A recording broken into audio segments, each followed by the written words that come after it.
मादक द्रव्यों की तस्करी, नशे के जहर के खिलाफ सैक्टोनर सेल का कहर लगातार जारी है। इसी की अगली कड़ी के रूप में ऑपरेशन विश्व व्यंजन चलाकर जगदीश, जो कि कबूली धोरीमन्ना इलाके का निवासी है, पिछले 3 साल से फरार चल रहा था, जिस पर 30,000 रुपये का इनाम घोषित था। कल देर शाम धोरीमन्ना क्षेत्र में उसको गिरफ्तार करने में सैक्टोनर सेल को सफलता मिली है। यह अपराधी मादक द्रव्यों की तस्करी में पिछले 13 साल से लिप्त था। 5 साल इसने जेल की भी हवा खाई, बट फिर वापस आकर पुनर्मुशी को भवा की तर्ज पर फिर से वही व्यापार शुरू कर दिया।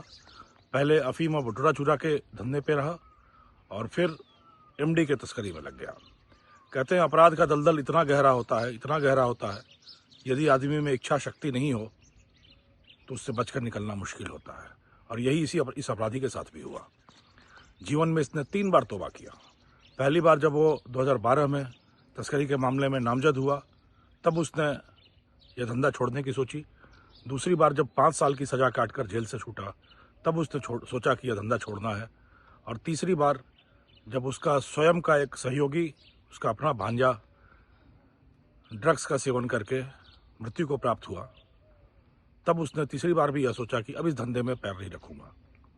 बट जिस व्यक्ति को हराम का खाने की आदत लग गई हो, अवैध धंधों से पनपने की आदत लग गई हो, पसीने की कमाई बड़ी मुश्किल होती है उसके लिए। जो भी धंधा शुरू किया जगदीश ने, हर बार घाटा होता रहा और फिर ढेर सारा उधार हो गया और फिर से मादक द्रव्यों की तस्करी में लिप्त हो गया।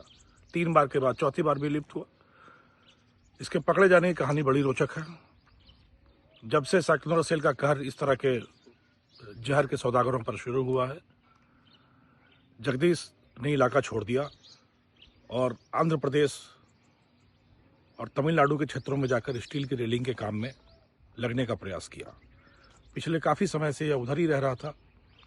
होली के टाइम में परिवार से मिलने, कुछ समय बिताने के हिसाब से यह वापस आया।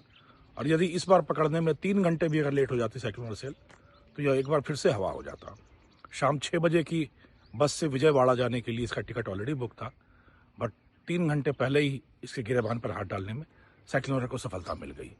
इसके मोबाइल से बहुत सारी प्रेस क्लिपिंग्स, न्यूज़ कटिंग्स और ऑडियो वीडियो मिली है, जिसके माध्यम से यह सैक्टोनर सेल किस तरीके से काम करती है, अपराधी की कैसे नब्ज पकड़ती है, इस पर काफ़ी रिसर्च करता रहा, शोध करता रहा, बचने का तरीका खोजता रहा। बट सारे तरीके नाकामयाब हुए और एक बार फिर यह सैक्टोनर सेल की गिरफ्त में आ गया। अब आगे की ज़िंदगी जेल की सलाखों के पीछे होगी।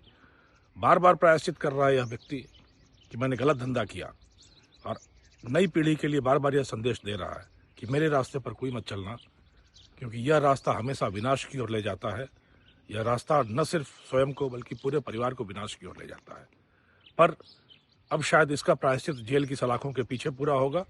पर यह संदेश युवा वर्ग तक जरूर पहुंचना चाहिए कि एक अपराधी जो पिछले 13 वर्षों से मादक द्रव्यों की तस्करी में अकंठ लिप्त था, अब उसकी भावना यह है कि इस धंधे में मेरी तरह कोई ना लगे। धन्यवाद।